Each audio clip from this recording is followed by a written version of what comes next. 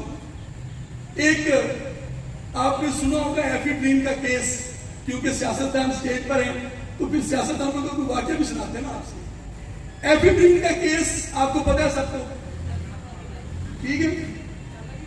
تو ایفی ڈریم جو ہے یہ ہمارے سوما کلپا ایفیڈرا پلانٹ, جسے سوم کلپا یا سوما کلپا سب جانتے ہیں نا. تھوڑا سا متوجہ نہیں ہے, پھر بات کرتے ہیں تاکہ ہم اپنے معزز و محترم دوست تک بات بھی پہنچا سکیں. ایفی ڈریم جو ہے سوما کلپا ہے, اس کے اندر ایفی ڈریم قدرتی طور پر پائی جاتی ہے. ایفی ڈریم ایک الکلائڈ ہے جو مختلف جڑی بوٹیوں کے اندر مختلف کیمیکل پائے جاتے ہیں. اس میں سے ایک کیمیکل کا نام الکلائڈ ہے, اس الکلائڈ کا نام ایفی ڈریم ہے. جب لیبورٹری میں تیار کیا جاتا ہے کوئی شربت, کوئی کھانسی کا شربت یا ایلوپیتھک میں, اس میں جو ایفی ڈریم ڈالتے ہیں اس کو کہتے ہیں سوڈو ایفی ڈریم. سوڈو کا مطلب پتہ ہے, سوڈو کا پتہ ہے مطلب کیا؟ سوڈو کہتے ہیں جھوٹے کو, جسے کہتے ہیں چل جھوٹے. تو جو لیبورٹری میں ایفی ڈریم یوز کرتے ہیں اسے کہتے ہیں سوڈو ایفی ڈریم, یعنی کہ جھوٹی ایفی ڈریم لیبورٹری میں تیار کرتا. ٹھیک ہے نا. تو جو ہے ہی جھوٹی, جو ہے ہی جھوٹی, اس نے کرنا کیا ہے, اس نے آپ کو نشے پہ لگانا ہے, اس نے آپ کی دل کی رگوں کو کھول دینا ہے, برونکوڈائلیشن کر دینی ہے, مستقل آپ کو دل کا مریض بنا دینا ہے. آپ ایسٹما کی دوائی استعمال کر رہے ہیں, آپ سانس کی تنگی کی دوائی استعمال کر رہے ہیں, مگر جو سرپ جس میں سوڈو ایفی ڈریم ڈالا ہوا ہے اس کی وجہ سے آپ دل کے مریض بن گئے, اس کی وجہ سے دلیں رگیں پھیل گئی ہیں, اس کی وجہ سے آپ کا بلڈ پریشر بڑھ جاتا ہے. آئیے میں بتاتا ہوں کہ سوما کلپا کیا کرتا ہے. سوما کلپا کے اندر صرف ایفی ڈریم نہیں ہے, قدرت نے اس کے اندر فلیوونائڈز رکھے ہوئے ہیں. آپ دیکھتے ہیں تمام جڑی بوٹیاں یا اس کے اندر سبز رنگ ہوتا ہے, پیلا رنگ ہوتا ہے, گلابی رنگ ہوتا ہے, مختلف کلرز ہوتے ہیں. یہ جو رنگدار مرکب ہوتے ہیں اس کو کیا کہتے ہیں, فلیوونائڈز. اردو میں کہتے ہیں فلیوونی مرکبات. قدرت نے ایفی ڈریم ایک الکلائڈ کے ساتھ ایسے مرکبات بھی رکھ دیے جو اگر ایفی ڈریم بلڈ پریشر بڑھا رہی ہے تو یہ جو فلیوونائڈز ہیں یہ نارمل کر رہے ہیں, جو رگوں کو کھول رہی ہے تو یہ فلیوونائڈ اس کو نیوٹرل کر رہے ہیں. یہ نیوٹرل وہ نہیں جو آج کل جلسوں میں سنتے ہیں, یہ اعتدال والی بات کر رہے ہیں, یہ اس طرح کے نیوٹرل کی بات نہیں کر رہے. دوستوں, ہمارا جو کمپاؤنڈ ہے سائنس ثابت کر رہی ہے, جو ہم قدرتی طور پر جڑی بوٹیوں کی یاد دے کر زنک سٹریٹ ملیٹ کمپلیکس بناتے ہیں, آئرن سٹریٹ ملیٹ کمپلیکس بناتے ہیں, شگرف کو مختلف چیزوں کے ساتھ جو ریاکشن کروا کر مرکیورک سٹریٹ سلفیٹ ریکٹ بناتے ہیں. یہ چیزیں ہماری باڈی کے میٹابولزم کے قریب ترین ہیں اور ان کا نقصان ان لیبورٹری میں تیار کیے ہوئے کشتوں سے بہت زیادہ کم ہے یا نہ ہونے کے برابر ہے. تو صرف مسئلہ یہ ہے, صرف مسئلہ یہ ہے کہ میں کشتہ شگرف پہ اڑا ہوا ہوں, وہ مرکیورک سٹریٹ پہ اڑا ہوا ہے. مسئلہ صرف یہ ہے, میں اس حد پر ہوں, وہ اس حد پر ہے. دونوں کا مقصد انسان کی صحت ہے, مریض کی صحت ہے. آئیے اس پلیٹ فارم سے ہم اقتدار کے ایوانوں سے درخواست کرتے ہیں کہ ہم صحت کا حصول چاہتے ہیں, ہم مریضوں میں صحت بانٹنا چاہتے ہیں. آئیے ہم سے استفادہ کریں. میرے یہ جو ماہرین پاکستان بھر سے آئے ہوئے ہیں, یہ چنیدہ لوگ ہیں, یہ سلیکٹڈ لوگ ہیں جو اپنے اپنے میدان میں بہترین کام کر رہے ہیں.